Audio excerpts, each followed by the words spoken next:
Assalamualaikum warahmatullahi wabarakatuh. Di sini saya Ananda Putri Wulandari akan menjelaskan mengenai materi presentasi struktur konstruksi, yaitu mengenai cor plat beton.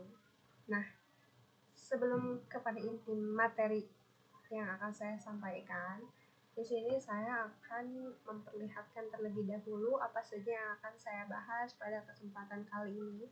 Nah, ini adalah yang akan saya bahas dari awal hingga akhir.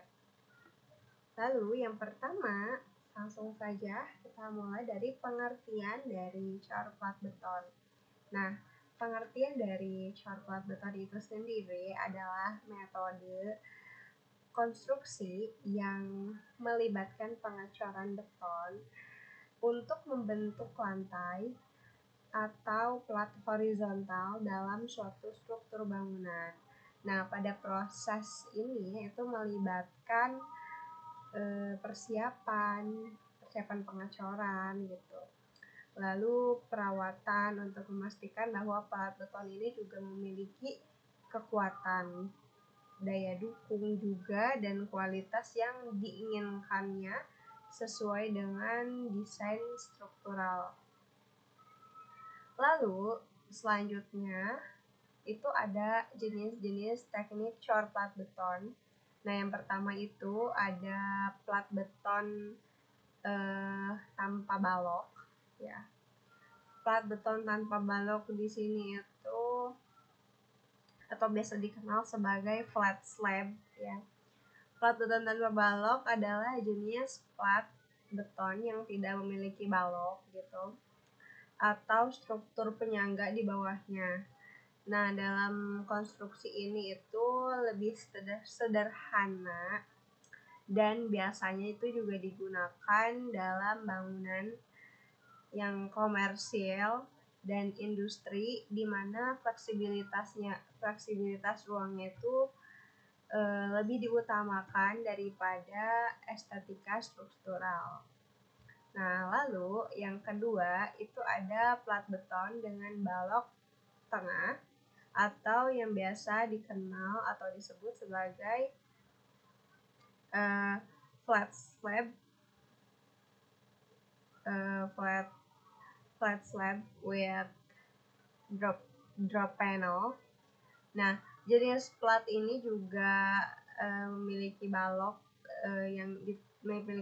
di tengahnya atau drop panel di bagian bawahnya yang meningkatkan kekuatan dan daya dukung plat. Balok ini juga ditempatkan di sekitar kolom konstruksi, kolom struktural, memberikan dukungan tambahan juga pada titik-titik beban tertentu. Nah, lalu yang ketiga itu ada plat beton pola atau yang biasa dikenal atau disebut sebagai waffle slab. Plat beton pola atau waffle slab ini itu memiliki desain berpola seperti balok-balok segi empat yang terhubung gitu ya. Nah, struktur ini itu juga memberikan kekuatan ekstra dan efisiensi dalam penggunaan material, serta meningkatkan kekuatan lentur dan juga tahan terhadap getaran. Lalu selanjutnya yang keempat itu ada plat beton bertulang. Nah, atau yang biasa disebut itu sebagai reinforced concrete slab gitu.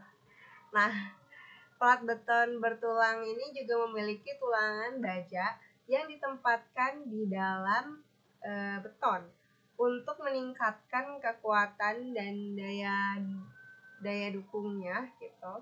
Metode ini itu sangat umum digunakan di dalam konstruksi lantai bangunan tinggi dan struktur yang bertingkat banyak. Lalu selanjutnya itu ada kelebihan dari plat beton itu sendiri, ya.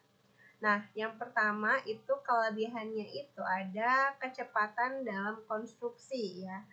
Penerapan teknik cor plat beton itu dapat meningkatkan kecepatan konstruksi karena proses pengecoran itu sendiri itu dapat dilakukan dengan cepat, terutama jika menggunakan teknologi dan peralatan yang canggih. Nah, lalu yang kedua itu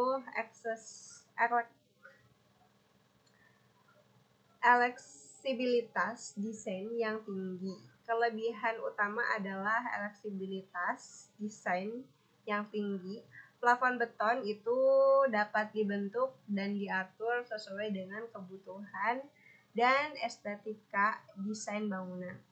Lalu yang ketiga itu ada kekuatan struktural. Nah, kekuatan struktural yang tinggi.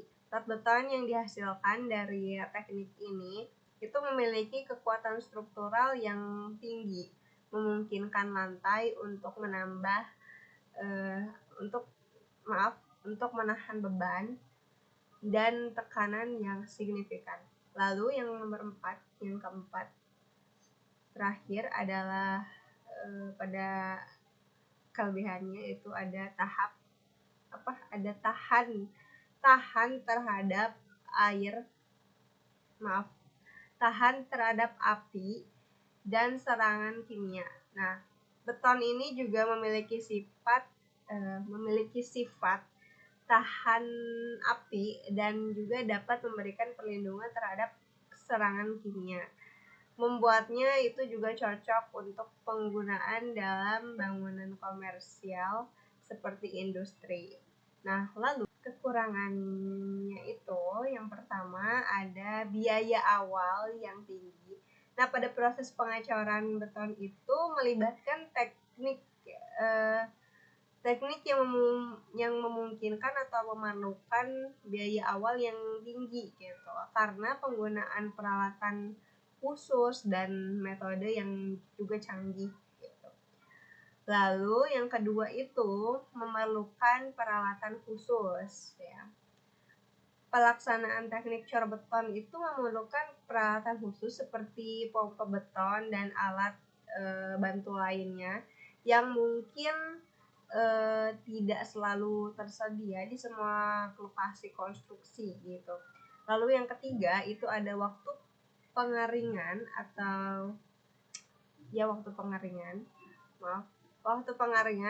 yang lama. Beton memerlukan waktu pengeringan yang cukup lama sebelum dapat diberi beban struktur penuh gitu. Ini dapat memperlambat juga terhadap tahap konstruksi berikutnya. Nah, selanjutnya yang keempat itu adalah memerlukan pemeliharaan yang rutin.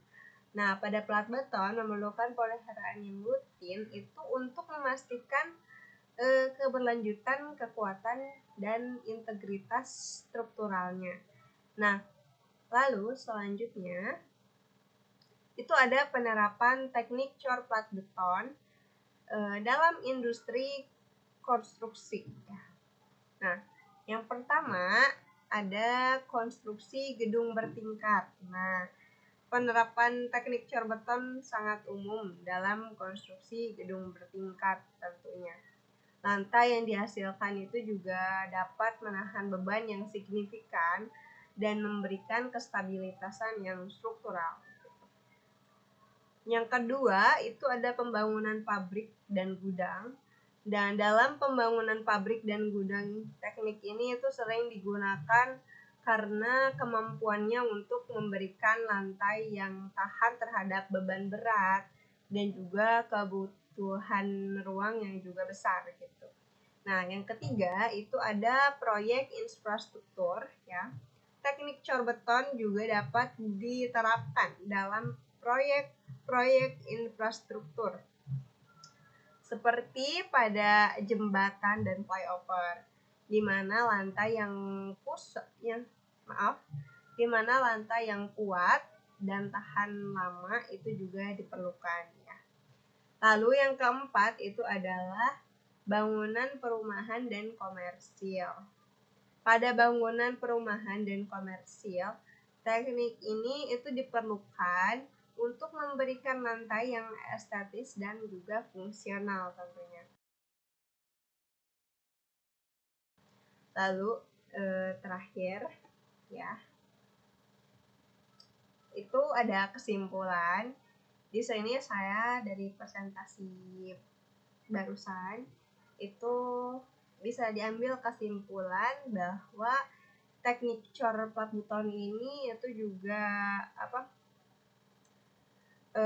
memainkan peran penting dalam pembangunan berbagai jenis struktur dari gedung bertingkat hingga proyek infrastruktur besar, meskipun memiliki kelebihan signifikan seperti kekuatan dan juga strukturalnya yang tinggi dan fleksibilitas desain, tetapi juga memiliki kekurangan selain dari kelebihan tersebut, dan juga tantangan yang harus diatasi seperti dari biaya awalnya yang tinggi dan waktu pengeringannya yang lama juga. Mengenai presentasi saya hari ini tentang teknik cor plat beton, di halaman selanjutnya, di halaman berikutnya ini ada referensi yang saya ambil dari beberapa artikel. Nah, selebihnya mohon maaf atas kekurangannya. Terima kasih. Wabillahi taufiq wal hidayah. Wassalamualaikum warahmatullahi wabarakatuh.